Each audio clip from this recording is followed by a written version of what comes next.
Hello and welcome everyone. My name is Zaif. I'm an artist from Nigeria working on my graphic novel Orisha, published in Saturday AM and hopefully soon to be serialized, as well as having a one-shot book release with Saturday AM Annual alongside other anthology stories like Animale, Falsehoods, Enemy of Crime, and exclusive artwork from the one and only Whyt Manga from diverse creators across the world, coming soon this late October 25th. So please, if interested, you can pre-order and support.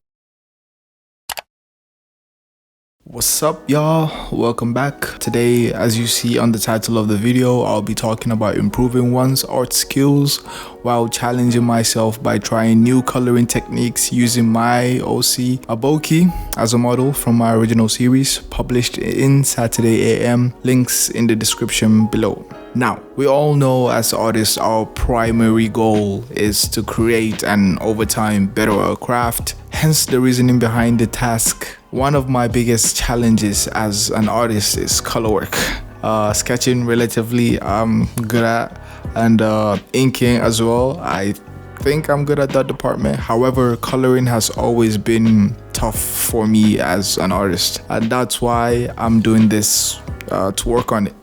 There's a saying that goes, good artists copy but great artists steal. Now, I'm not saying I'm gonna steal from anyone's work, but rather take inspiration from their method of coloring, and the artists I'll be using as reference are Tudvaseva Sasha,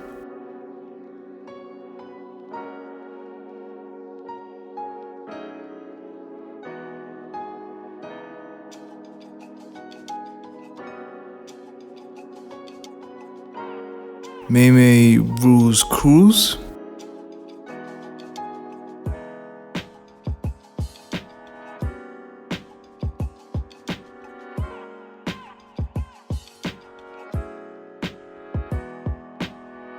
Tony Infante,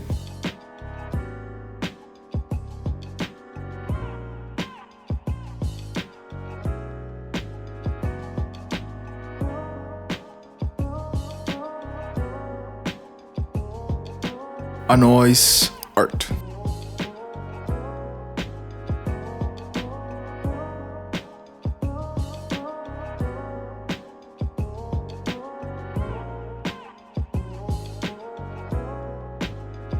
These artists are amazing to say the least, and the observation I've made by studying their works is the absence of line art and heavy presence of color shapes and usage of blocking to define the form of their characters. And what I mean by that is by figuring out the shape, they place the flat colors as base for the foundation and then begin layering the shadows and gradually continue building on top of the shadows, placing the ambient occlusions where light doesn't hit, which will help define the form further. While continuously laying and blocking your colors, you'll see the piece gradually, slowly transition. Basically, that's the same process most of these artists use, and using those methods myself to create a piece. Now, you will need to have some level of color theory and shape, direction of anatomy to be able to pull this off. Of course, just layering with no color coordination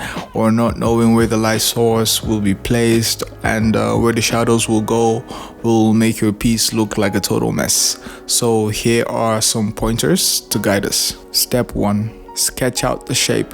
Step 2. Use flat colors as foundation to skim out your shape. Step 3. Light steady to figure out where the darker and light spots of your color will be to give depth. Step 4. Continue to layer, defining your form. Step 5. Details like rim lights and highlights are placed last. And using all these guidelines I've gathered from studying this artist's work would help me create this piece. Right now I'm in the middle of step 3, trying to figure out where the darker and light spots are to give depth to the character. I've added a little bit of gradient, and with that I'll figure out where the light spots need to be and where the darker sides need to be.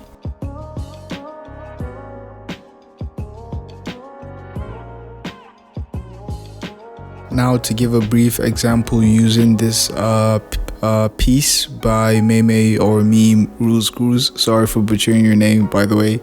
But here you can see he did the first step, which was to sketch out and figure out your shape.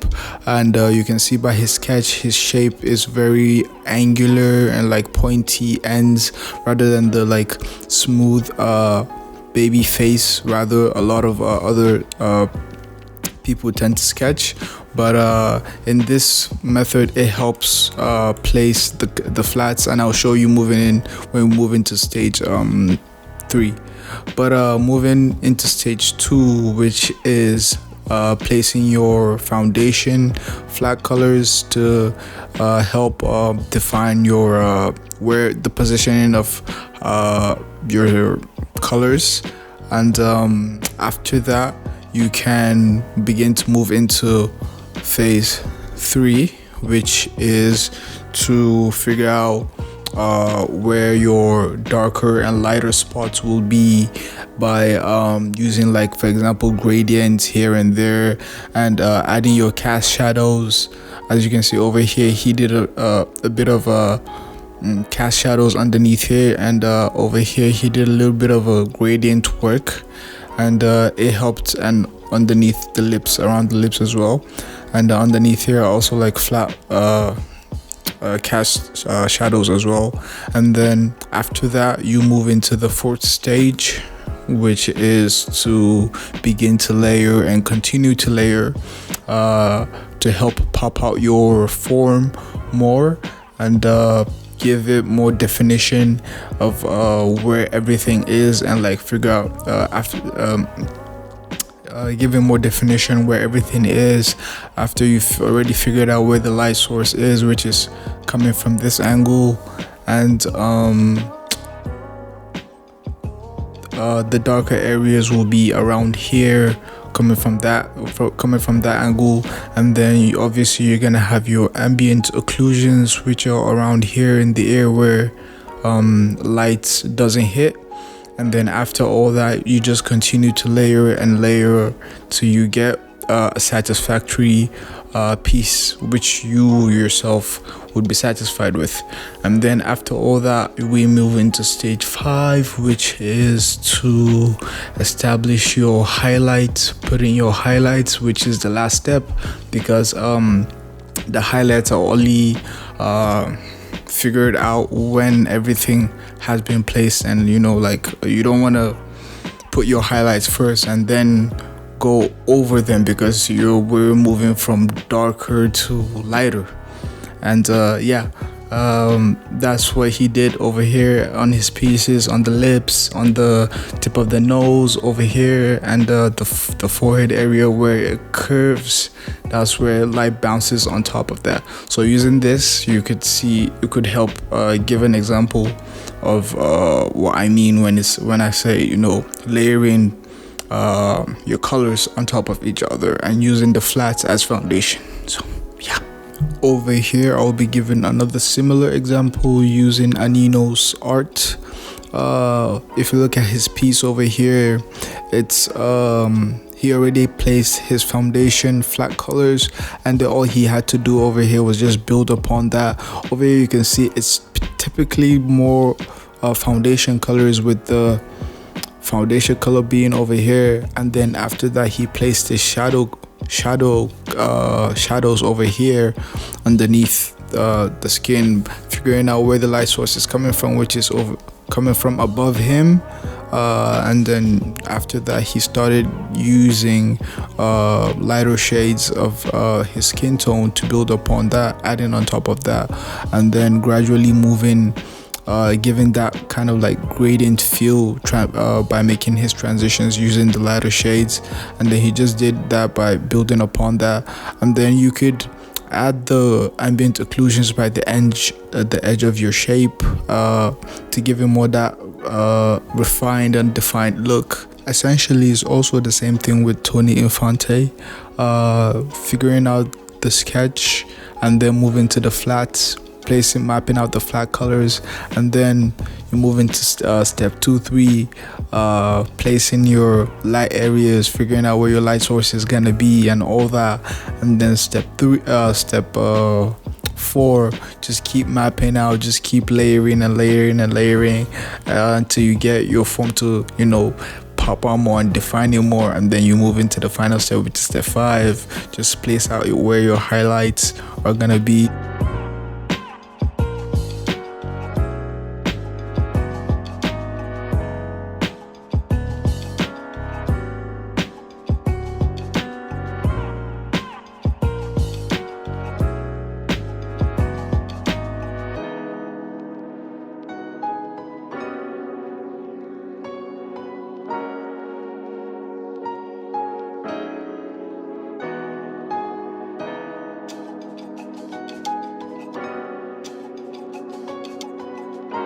I am approaching the final step, and I have begun adding the highlights on the piece, giving it that final look, that oomph, if you know what I mean.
So many methods when it comes to coloring, like cell shading, painting, using Copic markers, or chalk based materials, and I've experimented with such, but I want to keep improving my art skills. And if I don't challenge myself to do what I can't do and stay in my comfort zone, I won't grow, and I'll probably miss out on my potential as a creative.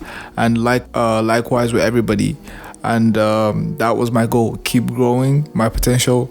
And if you can't draw hands, I recommend you do draw hands more often. And if you can't draw women figures, and then I recommend you do women figures. Challenge yourself by drawing what you can't do rather than drawing what you can do. And anyways, enough chit chat. I'ma leave y'all, and hope you guys enjoyed the video. And if by any chance you did enjoy the chaotic video and it was helpful to you, please drop a like and subscribe, for there will be more to come. Thank you.